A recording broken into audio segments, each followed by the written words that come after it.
Les FTN, firmes transnationales, acteurs majeurs de la mondialisation. Alors, vous aviez combien? Trois documents, pardon, avec trois questions. Donc, la première question, qu'appelle-t-on un bien de consommation? Ben, là, vous en avez plusieurs, hein, comme Prada, L'Oréal, Apple. Un bien de consommation, on peut remplacer le mot bien par un objet, par exemple, ou un produit. Ici, ce sont tous des produits. Ça peut être du parfum, ça peut être des produits électroniques, ça peut être également des services, hein, comme par exemple McDonald's, c'est un service. Euh, de consommation, ben c'est un service ou du moins un produit qui doit être prêt à être consommé. Et cette jeune fille consomme tous ces biens, c'est-à-dire tous ces objets ou tous ces services. Donc, elle est ici une consommatrice. On va donner donc des produits pour le bien de ce consommateur que nous sommes aujourd'hui, hein. Euh,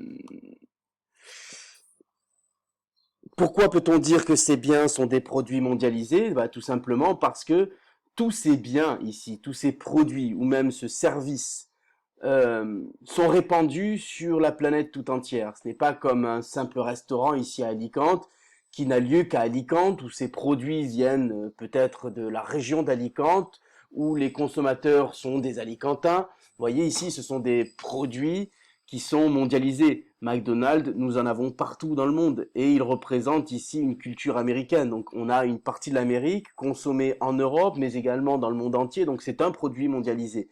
Apple, bien évidemment, c'est un produit mondialisé, à plus simple raison que son siège social est en Californie, la conception, comme on le verra dans la deuxième question, se fait en Asie du Sud-Est et sa consommation se fait dans le monde entier. Donc en fait, pour représenter le pouvoir des produits Apple, il nous faudrait, ben, comme ici, une carte du monde pour voir un petit peu l'expansion de ce produit à l'échelle planétaire.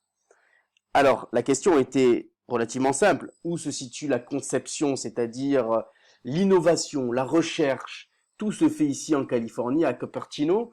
D'ailleurs, si vous avez un produit Apple, si vous n'avez pas paramétré, il me semble, la météo de votre Apple, la météo et l'heure de votre téléphone est réglée directement sur la ville de Cupertino.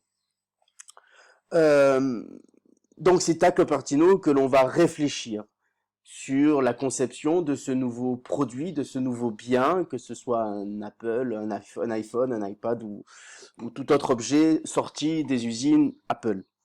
Sa fabrication, elle ne se fait pas en Californie, elle ne se fait pas en Amérique, elle se fait directement ici en Asie du Sud-Est et plus précisément dans cette petite ville, enfin cette petite ville non, cette ville qui a été créée dans les années fin des années 70, début 80, il n'y avait quasiment personne, hein. C'était un petit village provincial de Chine et aujourd'hui c'est une ville multimillionnaire avec des bâtiments gigantesques et notamment l'usine Foxconn. Alors je voulais chercher, voilà, l'usine Foxconn, c'est dans cette usine, vous voyez, que sont conçus l'assemblage de toutes les pièces conçu aux États-Unis. Donc vous voyez, en Californie, on réfléchit, on invente le produit, et puis ce produit est fabriqué à grande échelle dans ces usines euh, sud-asiatiques.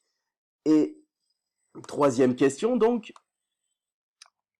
où se fait la commercialisation? Alors elle se fait pas de partout dans le monde, hein, elle se fait dans les pays développés, comme en Amérique du Nord, bien évidemment, en Europe, en Australie, bien évidemment en Asie du Sud-Est, au Brésil, et de manière moins évidente dans le monde entier. Vous voyez, c'est ce qui nous fait dire que Apple est un produit mondialisé. Et enfin, troisième et dernière question, quels facteurs permettent d'expliquer le succès actuel de la firme Zara? Alors, il me semble que la réponse était écrite dans le premier paragraphe. Le succès de Zara, une organisation intégrée en circuit court. Vous voyez, on n'est pas comme dans le produit Apple, où les circuits sont très étendus, puisqu'on va de Californie jusqu'en Asie du Sud-Est, puis la commercialisation se fait un peu partout dans le monde. Zara reste un produit à la fois mondialisé, mais localisé principalement autour de la péninsule espagnole. Et il me semble, hein, Inditex, il me semble qu'Inditex a une, comment on appelle ça, une succursale ou du moins une branche importante de son entreprise ici à Alicante, ou du moins près d'Elche, il me semble. Alors, un circuit court, la production, la conception, la réflexion du produit va se faire en Espagne, en Galice, ici. Euh, et puis le succès va se faire également sur la rapidité d'exécution et le renouvellement constant des collections. Si vous allez à Zara, vous pouvez remarquer que tous les 2 ou 3 mois, vous avez une nouvelle collection. Il ne faut jamais abandonner, toujours être en mouvement. Vous voyez, c'est un circuit court, être rapide, être proche du client également. Donc voilà pour les firmes transnationales. La prochaine fois, je vous donnerai la correction de la puissance et la diversité de ces firmes transnationales. Voilà.